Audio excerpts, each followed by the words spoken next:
So we're going to have a lot of fun today.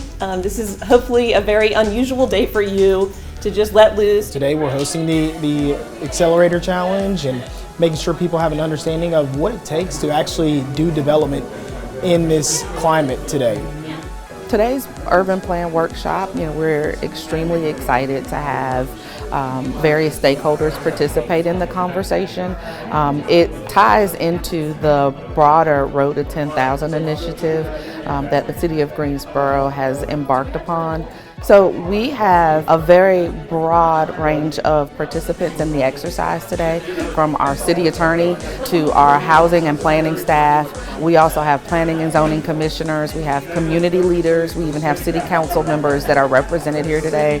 Some of our builders, developers, we have realtors, partners with our county, and other municipalities and other agencies are here. Even just residents, that have been involved in projects across the community. And that's really what we wanted to make sure that we were doing even as a part of Road to 10,000, because there's so many different stakeholders that their voice and their perspective is important, not only just to Greensboro's future, but also with what's happening now on the ground. Today we learned a lot about really planning and development, how it takes a comprehensive set of goals and ideals and a vision statement to actualize one's plan and development for a project. So one thing I want to bring back from my perspective, being here today with our Planning and Zoning Commission, is thinking about how we can center the voices of everyone. We may not be able to answer everyone with much credulity, but we can also be respectful and think about the considerations in our strategic planning.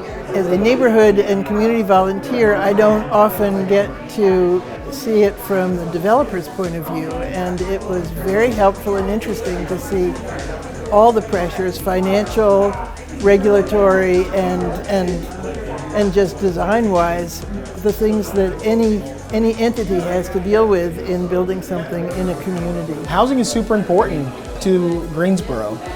Just like the entire country, there's a housing shortage that we are experiencing.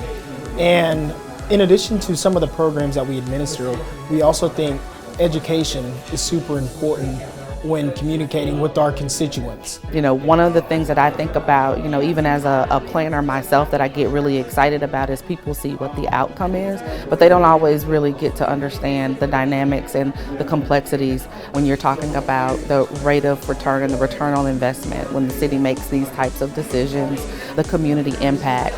Having community conversations is important, so when development comes, you want to make sure that the neighborhood or the communities where those developments happen, that they have an awareness and some buy-in in the process. And it's also good to think about not just the now, but thinking about what can this project be, what could this building or development be 10, 20, even 50 years from now, making sure that we're using resources, but also being sustainable, thinking about walkability and scalability and all of the wide aware resources as well.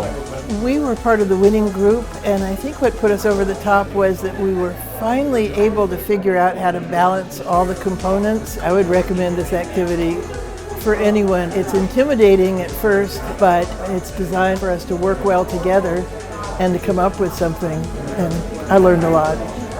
It is super important to educate the community about what it takes to prepare development, but also what it takes for the city to invest in these projects. And hopefully everyone comes out of this event feeling like they have learned something new. It ties into the broader Road to 10,000 effort, because we know that in the last year, we put a lot of effort into advancing our housing supply. We're already a third of the way there in just a year, but it's also important to make sure that we're not leaving the community behind and that we are making sure that folks understand the community impact with the work that we're doing as well.